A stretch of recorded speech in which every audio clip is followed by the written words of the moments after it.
I'm on the M4 heading west out of Sydney, just about to cross the river, the Nepean River,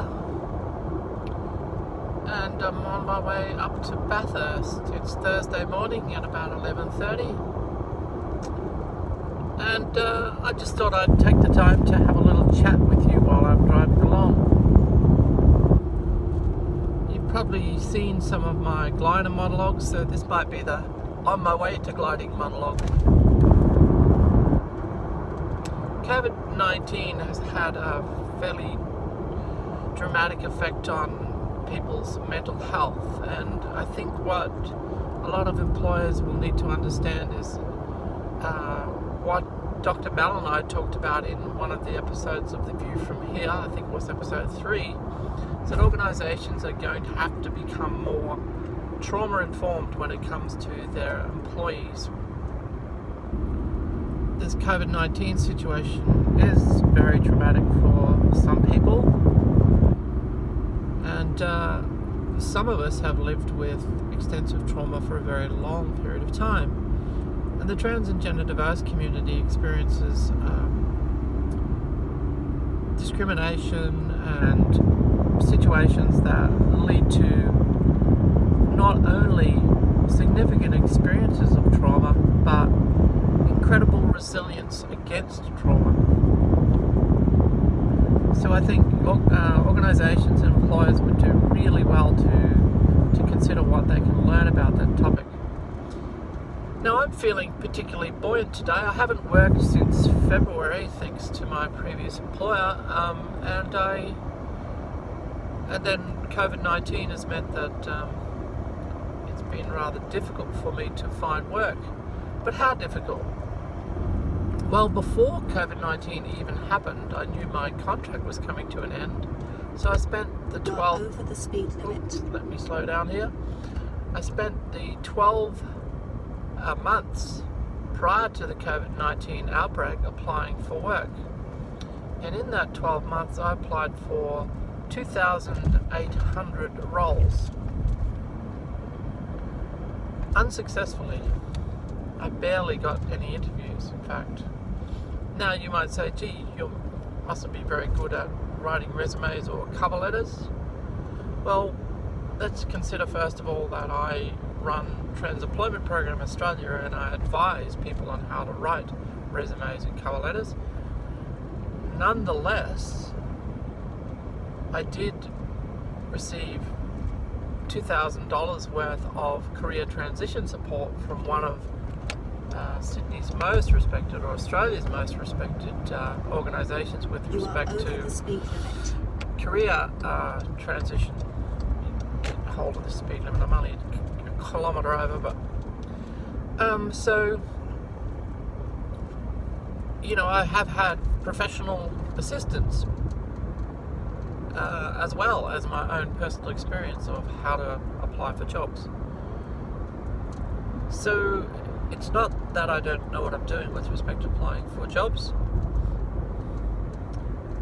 It's that the recruitment process really is failing marginalised people, particularly trans and gender diverse people.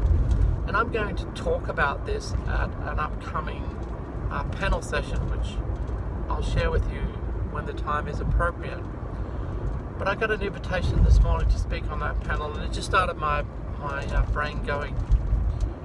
So stay tuned, and I'll hopefully fill you in more about what your organisation can do to essentially radically reform recruitment. And bear in mind that every recruitment professional that I've spoken to tells me that even when they use every single tool at their disposal for selecting candidates, even when they use all of their tools, the best that they do on average is select the best candidate about 50% of the time. Now, I've been a project manager and manager of programs and projects for most of my life, and if I had a 50% success rate, I would lose my job. So it's time for reform anyway, just on the basis of recruiting isn't getting you what you want. It's not getting you the best candidates. So I'm not going to give away any more than that at this point in time. But what I am going to talk to you about is resilience and how, for me, that works. Some of you would know that I'm a very keen aviator. I've been a level 2 flying instructor in the sport of gliding. I've been a chief flying instructor for a gliding club. I've competed in gliding competitions, and I recently, before my loss of job, I set myself the goal of competing in what was then the 2021 Women's World Gliding Championships, encouraged somewhat by my friends in the British gliding team, Liz Sparrow and Claudia Hill, whom I met in person for the first time at the 10th Women's World Gliding Championships here in New South Wales. Now, I don't know if I'll be good enough to qualify, but I certainly set myself the goal of doing that. And of course, with the loss of work and the fact that I've lost so much in my life anyway, remember I came to Sydney 5 years ago with nothing. I had been homeless. So, being without a job since February has resulted in all of my savings being exhausted. Well, not all, but pretty close to all. Nonetheless, what has buoyed me recently is that organisations are beginning to interview me at last.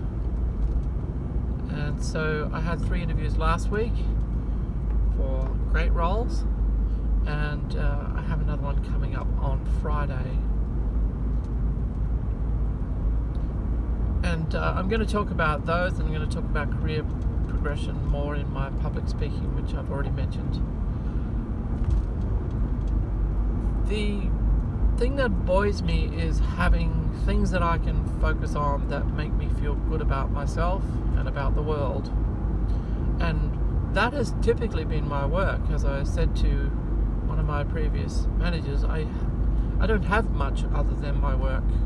And I'm very proud of the work that I do, and some of the work that I did, including development of an award-winning mobile app and other resources for aged care. Really, were what I dedicated myself to, and I got a lot of really great positive vibes from doing that. And I will still focus, of course, on any career that comes up, and I've always been one to do the absolute best job that I can do. But right now, I'm driving up to Bathurst Soaring Club, where my sailplane or glider is housed. I have a little repair to do, a large repair actually, to do to my trailer, which was damaged at the Women's World Gliding Championships in a rather unfortunate motor vehicle accident. And then I'm going to do a little bit of flying. I've set myself the goal of, as I said, competing in the Women's World Gliding Championships, which has now been postponed to 2022, which is fortunate for me. And it'll probably be my last opportunity because I'll be too old to compete in the next one. I would think. I would feel I'm too old anyway. So what does that involve for me? Well, it means that I have to qualify. I don't even know if I have the skills to qualify, but I'm going to give it my best. So that would mean competing in the next 2 Australian National Gliding Championships. And in order for me to compete in the very next National Gliding Championships, I have to have competed in 2 state championships. So as you can imagine, that all costs money and takes time. And while gliding is a rather inexpensive form of aviation, competing in a competition typically would mean something of the order of $700 or $800 in launch fees, $900 to $1,000 in accommodation. You are over the speed limit. And a number of other things. I'm having trouble keeping the speed limit while I'm talking to you. I'm just going a kilometre over, which is enough for the lady in my Volkswagen to get upset with me.